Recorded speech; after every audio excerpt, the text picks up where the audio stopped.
militante bio, je consomme bio depuis très longtemps, pas uniquement pour ma santé à moi, mais aussi pour la planète. On était à la recherche de terres parce qu'ici on a 4 hectares et ça n'est pas suffisant pour pouvoir nourrir autant de monde que l'on voulait nourrir et surtout aussi laisser reposer la terre de façon moins intensive. Et donc on cherchait des terres et on a rencontré le maire de Fère-en-Tardenois, puis la communauté d'agglomération puisqu'il y avait des terres qui étaient disponibles pour un projet de territoire sur Fère-en-Tardenois.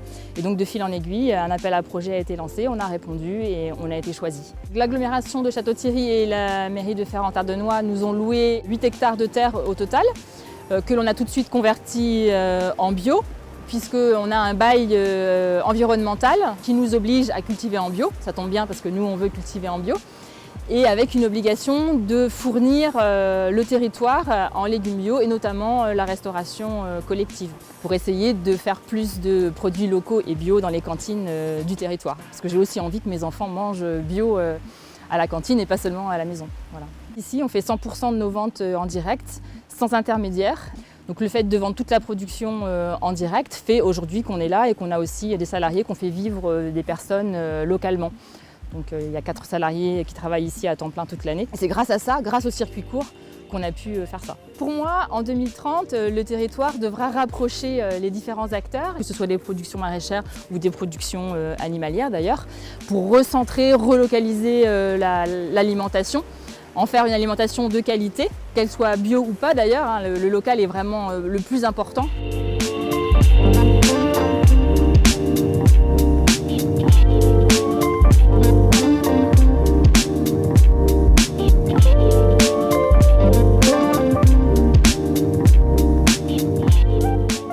Les seniors, c'est vrai, ils ont un rôle hyper important dans la ruralité parce que eux, ils ont un petit peu de temps. Donc il faut qu'ils s'impliquent et dans le conseil municipal et dans des activités et qui s'impliquent aussi auprès des enfants, des fois pour les garder. Nous, on fait des transferts d'enfants des 2 écoles. Si les seniors, c'est le jardin à la campagne. C'est des échanges autour du jardinage. Et ça, c'est hyper important aussi. Ce que j'attends, c'est qu'on poursuive tous ces grands projets type piscine, les transports dans toutes les communes avec une facilité d'accès pour tous. D'autant plus qu'un jour, je pense qu'il faudra qu'on oublie la voiture un peu plus qu'actuellement. Mais j'attends aussi qu'on respecte l'identité de nos communes et qu'on puisse continuer de vivre, d'exister dans nos communes. Il ne faut pas tout harmoniser de la même manière sur le territoire.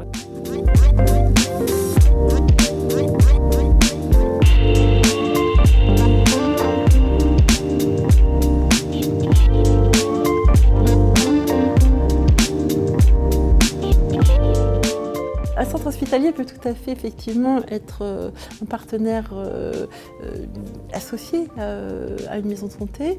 Alors, quand elle existe, comme nous le faisons déjà, fonctionner avec des consultations avancées et donc être en synergie et avec une notion de gradation de soins, mais également modestement essayer d'apporter sa pierre à la constitution d'une maison de santé en publiant par exemple des postes partagés puisque c'est une évolution législative récente qui permet d'offrir une sécurité dans un exercice salarial partagé avec un exercice, la possibilité également d'un exercice libéral. Et bien finalement on va quand même créer une dynamique parce que malgré tout nos petites consultations avancées, même si elles ne s'appuient pas encore complètement sur une maison de santé, il y a un lien avec le pharmacien, il y a un lien avec déjà les professionnels, donc ça peut permettre justement d'attirer et de conforter une offre aussi diversifiée.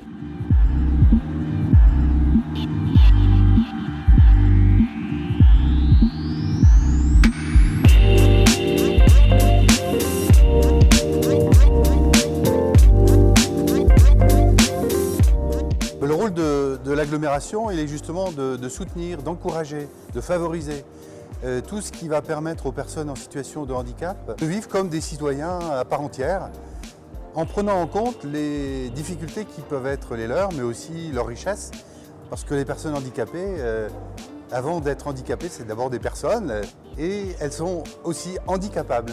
Le travail est un moyen, comme pour chacun d'entre nous, de s'épanouir. Je pense que le maître mot à l'API des Deux-Vallées, c'est d'essayer de faire en sorte que chacun soit accompagné tel qu'il est, pour qu'il donne le meilleur de lui-même et qu'il soit le plus épanoui possible. Et donc, du coup, l'accompagnement, il est nécessairement personnalisé.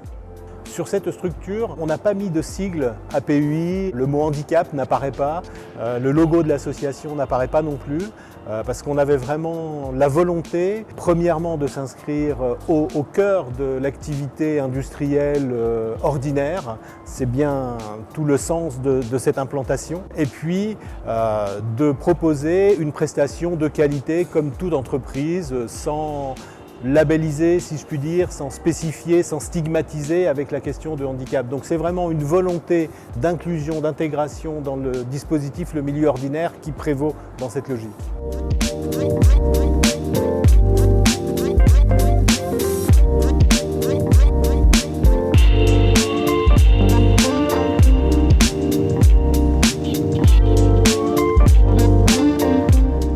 Le site de VEPA Greenfield est installé à Château-Thierry depuis 1997 et c'est une usine de recyclage de papier. Plus spécifiquement, on y recycle les papiers de bureau, jusqu'à 600 tonnes de papier par jour qui vont être recyclés pour fabriquer 400 tonnes de pâtes recyclées. Il y a 80 personnes sur le site qui travaillent à temps plein. C'est une usine qui fonctionne en continu, donc 7 jours sur 7, 24 heures sur 24, pour assurer ce processus de recyclage. Comme toutes les entreprises et comme toutes les industries, on a des départs en retraite qu'il faut remplacer de manière régulière. On privilégie toujours le recrutement local et à tous les niveaux, que ce soit des postes avec ou sans qualification. On privilégie toujours la recherche d'emploi et le recrutement donc à proximité immédiate pour plusieurs raisons, plusieurs avantages à ça.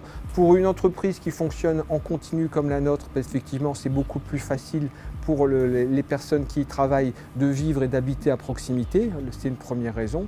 Et la deuxième raison, c'est qu'effectivement le fait de connaître déjà l'entreprise est une bonne chose d'emblée pour la future formation des personnes.